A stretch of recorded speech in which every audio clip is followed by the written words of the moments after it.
Thankful और ईमानदार रहो। यही दो चाबियां हैं जादू की, लाइफ में मिरेकल्स की। सोचिए, आप और हम एक दूसरे से भाषाओं में बात करते हैं, शब्द, बोली, संकेत, पर जब हम जानवरों से बात करते हैं तो किस भाषा में करते हैं? तो वो कैसे हमारे इशारे और भाषा समझ जाते हैं? कैसे हम और आप पहली मुलाकात में किसी को पसंद कर लेते हैं और कैसे ही पहली बार में किसी से चिढ़ जाते हैं? लोग अक्सर कहते हैं कि ये मोटिवेशन वाली बातें फिल्मों में अच्छी लगती हैं, बट मैं आपको अपने जीवन की एक ऐसी घटना, एक मुलाकात के किस्से की बदौलत बता सकता हूँ कि यस, द यूनिवर्स कॉन्स्पायर्स। वो जो डायलॉग है ना कि इतनी शिद्दत से मैंने तुम्हें पाने की कोशिश की है कि हर जर्रे ने मुझे तुमसे मिलाने की साजिश की है, वो वाकई होता है।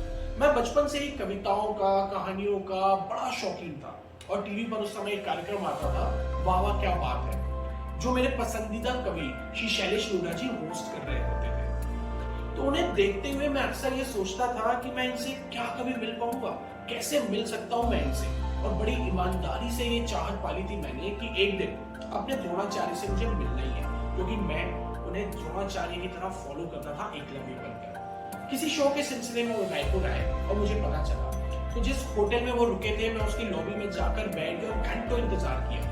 थोड़ी देर बाद जब रूम खुला तो वो ट्रॉली ले जाते वक्त मैं भी उसे ट्रेसपास करके चला गया। शैलेश जी ने बड़े प्यार से पूछा चाय लोगे, और मैंने भी आउट ऑफ हेजिटेशन ना बोल दिया। उसके बाद कई बार उनसे रायपुर में मुलाकात हुई और ऐसे ही बहुत सी बार मैं कभी किस तरह से, कभी किस तरीके से दौड़कर मैं उन तक पहुंच जाता था। एक बार एक बड़े सिंगर के यहाँ उन्होंने मुझे देखा मुंबई में, तो बोला यार मैं तुम्हें जानता हूँ। यकीन मानिए वो मोमेंट मेरे लिए किसी पद्मश्री से कम नहीं था कि शैलेश जी ने मुझे कहा कि यार मैं तुम्हें जानता हूँ। अपनी उत्सुकता में मैंने अपनी कविताएं उन्हें सुना डाली कि बताइए सर कैसी है, और फिर उन्होंने अपने टीवी शो में मुझे कविता पढ़ने का मौका दिया। जब मैंने अपने ड्रीम प्रोजेक्ट रोलबॉल शुरू किया तो सिर्फ एक आग्रह, एक विनती पर वो उसके इनॉग्रेशन ग्रैंड लॉन्च पर आ गए। और कभी मैंने बहुत ईमानदारी से ये चाहा था कि जिस दिन मैं कभी अपना घर बनाऊं तो इस एकलव्य के घर में उसके द्रोणाचार्य शैलेश जी के कदम पड़े। और जिसे हम जीवन में इत्तेफाक का नाम देकर समझते हैं ना, आप उसे ही यूनिवर्स कॉन्स्पायर समझिए कि आपने कभी बड़ी ईमानदारी से, बिना किसी मैनिपुलेशन के, ग्रैटिट्यूड के साथ ये प्रार्थना की हो, तो जरूरी नहीं है कि वो किसी मंदिर में जाकर ही की हो। बस ऑनेस्टी चाह लिया आपने और वो आपको मिल गया। वो घटित होता है।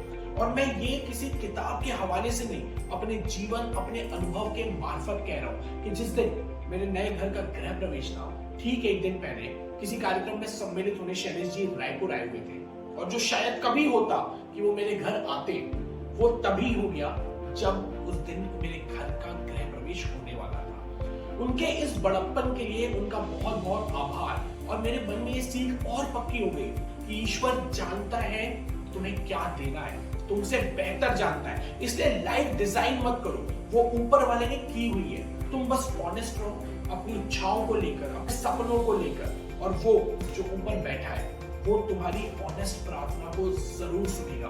Thank you so much Shailesh भैया।